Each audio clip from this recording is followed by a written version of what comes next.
Welcome to the Business Spotlight series. My name is Kay Cote, and I'm your podcast host here at Action Coach in Central Texas. Today, I have Ryan Sawchuk, founder of ReUp Technologies Inc., on the show to talk about his business journey to business ownership, challenges, best practices, and share a sneak peek to what it's really like to own and operate a business. If this is your first time on our channel, be sure to like and subscribe to get notifications when we drop episodes like this.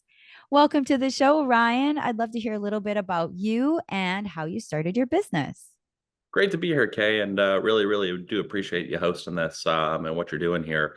My name is Ryan Sawchuk. I am the founder of ReUp Technologies. We are a prop tech platform that helps individuals outsmart the housing market. Really saw a need for it actually during the middle of the pandemic. One of my friends that was living in the Bay Area. Her name's Heather. She's got two kids, two jobs, but not two pennies to rub together. And unfortunately, her mom passed away due to COVID during the pandemic. And she inherited a house. So her birthright, but her mom had been living there for years. House had just kind of fallen into disrepair, and she didn't know what to do with it. So she ended up just giving it up and pinch selling it off. And again, could have been our birthright, could have been our kids' college funds. So wanted to help people in those types of situations. So founded ReUp with that as our founding story, and have been off to the races since. Franchised the business. We're in developing 38 locations right now, and continuing to expand across North America. That is an incredible journey. And, it just shows like the story behind a business sometimes is like, what is the most important thing. So I thank you for sharing that story and how that inspired you. And so kind of like to set the stage for our viewers, for our listeners, what is your current ownership structure like? Like, are you the sole founder? Are there outside investors? Mhm. Yeah, so great question. There's a million different ways that you can slice and dice and grow a business. I come from the tech space, so pretty standard B2B type SaaS sales, raise a bunch of VC money. I've been through that cycle, four different companies. Two of them have gone public now, but didn't want to do that actually. Saw some positives to that, saw some negatives as well. And one of the biggest negatives I saw was board control, and really the board not knowing really the product market fit in the different areas where it could help people. So saw a bad story with one of my previous companies I worked for, and wanted to make sure that we were away from that. So we incorporated as a Delaware C corporation. We've got our shares and everything, and then underneath that, there's a few subsidiaries underneath that. There's our operations business, which handles all the internal ReUp employees. There's our IP business, which handles our patent and our trademarks. And then the last business is our franchise business. So really saw the benefit to the franchise system. So wanted to be in real estate. I love real estate, but the challenge with real estate is real estate's hyper local. So me from my glass tower here in Austin, how am I going to call the right shots on what to do to a house to improve the value of that in, let's say, North Dakota or in New York City? How do I know that? Better for me to bring in the expert who is in that market, which is why we really saw the benefit from the franchise perspective. So one of the nice things about the franchise is, one, we've been able to scale very quickly to get to that 38 locations that we're in. We get paid to expand. And then we're also bringing in really top tier talent. So one of the things I really like about the franchise system is I have business owners who are a part of ReUp, who I could have all the money in the world. I could never hire them. They don't want to work for somebody. They want to own their own business. But having them be a franchise owner and be their own business owner, they come into the ecosystem with all their knowledge, all their expertise, and also all their contacts that they have in the local area. And really help us hit the ground running and expand very quickly, and bring some really awesome ideas. And then the nice thing about being a Delaware C corporation is I can issue shares to those individuals who continue to help us iterate and make the product better and better overall. So that's our overall structure. Oh, wow. That I really enjoy that. The franchise way is something I'm very curious about, just, as a, podcaster and as a person in business too, because I don't hear of it as often. And it seems like it could be a very very lucrative, very successful model. So it Mm. sounds like you're seeing some of that with what you're building. Yeah, it's a really, really, really solid model. So there's a lot of compliance issues that you have to make sure that you're staying within. I mean, you are selling a business to other business owners, so uh, government wants to make sure that you're not a Ponzi scheme or anything like that. So we have to go through yearly audits, make sure our financials are all in order.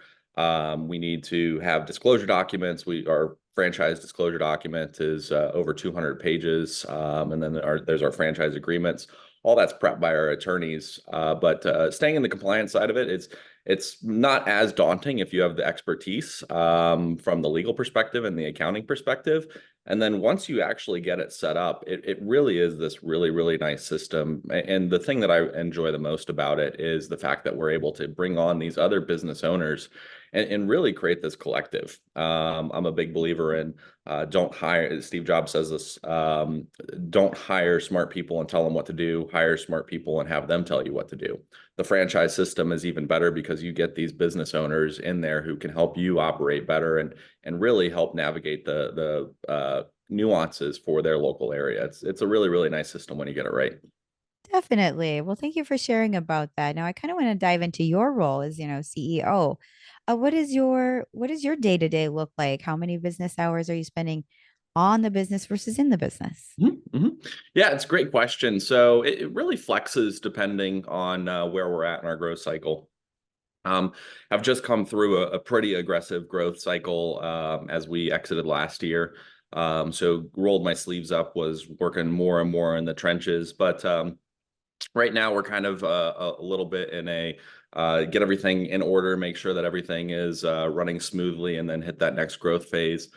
So I'm more focused now back on the capital raising for us. So we finance a lot of renovations around the country. So we have our own GPLP structure where we raise money, we inject that money into our properties that we're helping homeowners sell for more. So that's part of my day-to-day operations, meeting with family offices, sharing them, one, the benefit of how they're helping individuals realize the value of real estate. One of my things I love about real estate is U.S. real estate markets created the most millionaires in the history of the world. So having these family offices invest in us and helping the average American either sell their home for more or get into the home of their dreams, it's a really, really good feeling. It's a nice win-win. I work a lot with the finance team to make sure that we understand where all our assets are, make sure that we're operating within our limits and our credit boxes. And then additionally, I also focus really heavily on the product. So as the founder, CEO, I had the vision, and we're working on our technology platform continuously to make sure that our base platform can continue to expand and add value to individuals and homeowners in their homeownership life cycle. Wow, that's like really insightful. And, so amongst it all, how many employees do you currently have?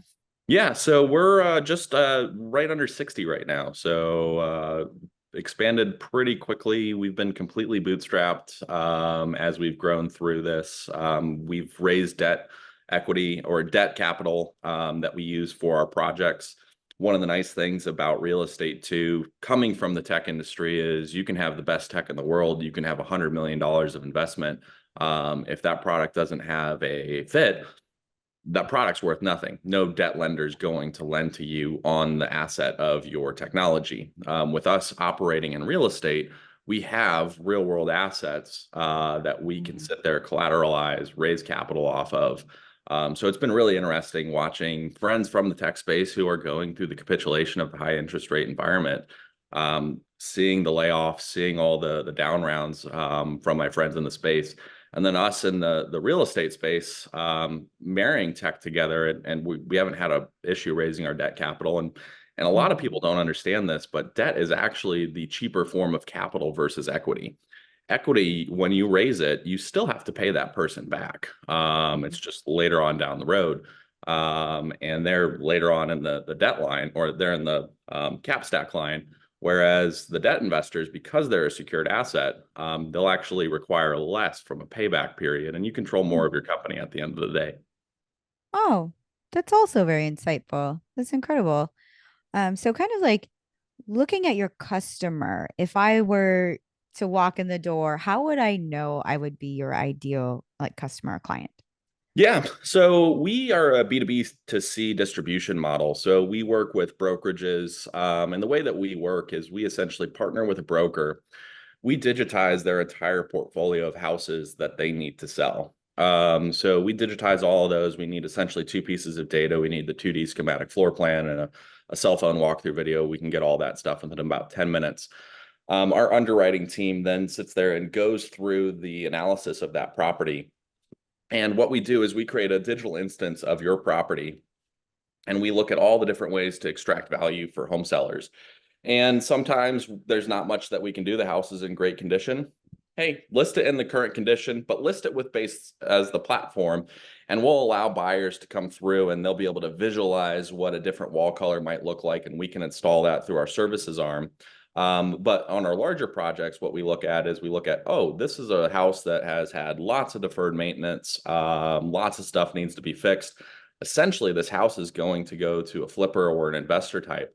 However, with us, what we'll do is we'll actually front all the capital for the renovation. Our franchises will coordinate the renovation on the seller's behalf. And then we own the patent on this. We'll actually fix the house up to essentially 90%. But we won't install the floors. We won't paint the walls. We won't put the countertops on. We won't put the hardware on the boxes and things like that. We'll list in that condition with our digital twin platform base. Buyers come through. They visualize what everything will look like. The winning bidder gets to say, I want that paint color. I want that wall color. I want that cabinet color. We install everything while they're closing their escrow and they're moving into the home of their dreams. That sounds wonderful. Like, because you kind of, it's almost like you're getting a customized home in a way because you create the opportunity to have the client visualize the final product and then you Yep. create that.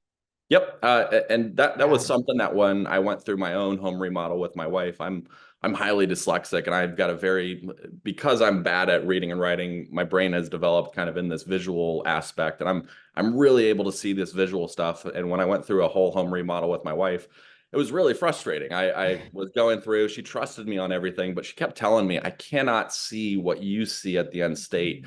So that was actually the impetus and genesis of Base, going through my own challenges with my own home remodel and saying, okay, is there a platform where I can have this very low risk of, hey, let's change everything out, let's see what it looks like.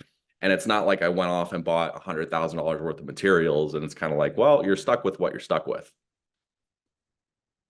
That is very cool. It's how our own pain points can really inspire us to find solutions. That's for sure. It sounds like you've created that. And, I kind of like to dive into the marketing because like you have such a rich story behind the business. So how are you marketing? Like what are your pursuits there? And like, do you have a budget for marketing per month? Yeah. So great question. So couple things. So I've grown some very successful sales teams. Two of the sales teams I helped lead were Zora, which is a subscription-based management company, and then also CrowdStrike. When we went public, CrowdStrike was the fastest company to $1 billion in revenue. And Mhm. we built that really with the telephone. So that's how we started. And I tell this to a lot of entrepreneurs who want to own their own businesses. I say at the end of the day, all your business is it's a tax vehicle to sit there and understand how do the sales come in and how do we tax the sales on that. And the only way you get sales is through actual going to market. You got to put yourself out there and you're going to get rejected. So we started off with literally just a list and our cell phones. So from there, I mean, we're talking less than $100 in spend. And we were just talking to real estate agents. We wanted to call up real estate agents. We targeted real estate agents because they're salespeople too, so they're more likely to pick up the phone versus a home seller. So that was one of the impetuses behind that. But as we grew the franchise system, so part of our agreement with our franchises is that we co-pay marketing with them. So they kick into part of the marketing budget, depending on the size of the territory. It could be between 500 and a couple $1,000s a month that we're doing. And then we're also retaining part of their earnings off of their houses that they sell. So again, that gets dumped into a marketing fund as well. And then that is allowing us to essentially do a lot of different aspects, such as SEO, retargeting, cooking individuals around, following them around the web. Hmm. But I'm a big fan of if you can't produce yourself, you're in trouble. You've got to be able to produce yourself from there to make sure that you can grow your business. And our franchises are also paired with their own sales development representative. So Hmm. we've got an office, an awesome team down in Medellin, Colombia, where each franchise gets paired with one SDR that we train, we retain on staff, and that individual's ripping through the phone lines, calling up agents, calling up brokers, and telling them about the future of real estate. Wow, that is also incredible. And so, like, are you using a CRM to kind of organize everyone, or do you have any preferences on CRMs? Yeah, so I've worked in Salesforce forever. I hate Salesforce. I think that I think that the 90s wants their website back. We went with HubSpot actually. So one of my former bosses, he's actually head of sales for HubSpot. HubSpot's got a great program for startups too. I think they discount 50% of the list price for your first kind of 2, 3 years. Oh, Uh, wow. yeah, and it's just a really easy system to use as well. Like you Mhm. don't need to be a coding expert to understand it. You don't need to have an admin who sits there and monitors it 24/7. Mhm. It's an absolutely amazing CRM. Everybody's on it. All our deals are tracked in there. If it's not in HubSpot, it didn't happen. That's a good point. That's what we use too, so in our chapter. So I have a little bit of knowledge on it, and it seems like a great platform. Mhm. So Yep, kind of and it's got ways that you can collect payments when you're first launching off your own like web portal to collect payments. It's just got a lot of stuff that you need right out of the box as a startup. very true. And now, kind of like fast forwarding to what comes next for your business. What are you looking to do in, say, the next 3 to 5 years? Yeah. I'm a big believer that we've got to put the power of real estate back in the individual. And I think a lot of the challenges that we see within the US come down to wealth inequality. And the way that the US works is your wealth is tied up into your house. And if we're not able to manage these assets as individuals and be able to move into it, improve it, and then exit it at a premium for us, then we're going to have some really, really large scale effects down the line. Hmm. So really the ReUp platform with Base, we want to turn Base into essentially data exhaust and help you manage your house. Why are you having to worry about all the different systems that can go wrong? That as that stuff builds up and defers, it gets more and more expensive to the point where you're at the end of your life cycle of your ownership of that house, and you're like, I've got $150,000 of maintenance that I've got to put into the house. Let me just sell it to an investor, and that investor is going to sit there and capture their upside. So we are working to make sure that we understand all the systems, all the major things that you want to interact with on your house. How do you maintain it all through Base and really drive that back into the back of your head? We don't want you to think about that. How often do you have to change your Freon? So the Base Hmm. platform, we really want it to be your home management system for your home life cycle, so that you can make sure that you enter into that house, you continue to improve it, and you earn that value at the end of the exit, and really help people get back onto the property ladder through creative financial instruments. Wow, this sounds like such a cool business. I'm so excited for our conversation we've had so far. Thank you for sharing about your journey. And I just encourage you, listeners, viewers, like check this out a few times. There's a lot of nuggets in here, especially learning about the franchise model. That was like really an eye-opening thing for me. So kind of diving into this next portion of questions. These are our rapid fire section of questions. There's 4 questions. Just kind of think of a top of mind answer for. So are you ready for some rapid fire? Let's go. All right. So, question number 1 is, what is the key to success for you? Key to success is visualization. If you can't Mhm. visualize it, you're not going to be able to achieve it. You got to be able to visualize it first, and then things will start to fall into place as you go down your journey. Great answer. Number 2 is, what is one piece of advice you have for other business owners? Never ever be afraid to go through your own sales cycle. Go through your own sales cycle, see what your salespeople are doing. That will expose a lot of challenges within the business, and you'll learn a lot from it. You've got to be your own best salesperson as a business owner. Mm-hmm. What is one book, piece of content, could be a podcast, anything that you've taken in recently? Yeah. So I recommend, I'm going to give three books. I've built my entire business off of these three books. Way of the Wolf by Jordan Belford. He's a scummy individual. Don't follow him individually, but he knows how to sell. Fanatical Prospecting. That's a great book from like the 80s. Just you've got to continue to do the same motion again and again and again. It's repetitiveness to build your sales funnel. And then Spin Selling. I tell this all the time to junior salespeople. As a prospect, I don't care about you. I don't care about your business. If you can help me solve my problem, I'll talk to you all day long. And Spin really helps you position to be a solution salesperson versus just trying to push your product down somebody's throat. Wow. Yeah, I just wrote those three down. Those are seem like some great books. So thank you for that. Our final question is if you had to choose only one area of your business you could rapidly improve tomorrow, what would it be? It's a great question. Honestly, I would say it's probably the kind of the boring, more mundane stuff of just making sure that we've got all the state filing registrations, all that stuff. I think we're pretty good, but I'd really like to do and have the time to do a full up down to make sure like we're not missing anything from a state by state perspective. That makes a lot of sense. Well, this has been, again, a great conversation. I would love to plug our audience in. How can they find you? Yeah. So you can find us on our website, reupliving.com. And then we also produce a lot of content, and we're producing more content on our YouTube channel as well. We're doing tons of testimonials. So check us out on our YouTube as well at ReUp Living. You'll find us there. Wonderful. Well, thank you so much. We have one final question for today. What is most inspiring to you today?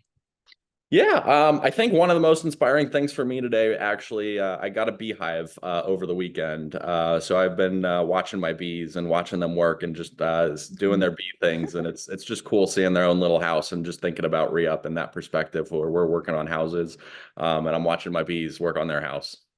Oh, that is a cool metaphor. I really like that. Well, thank you for sharing. Ryan, this has been such a great conversation. Thanks for being part of the show today. Thank you very much, Kay, for having me.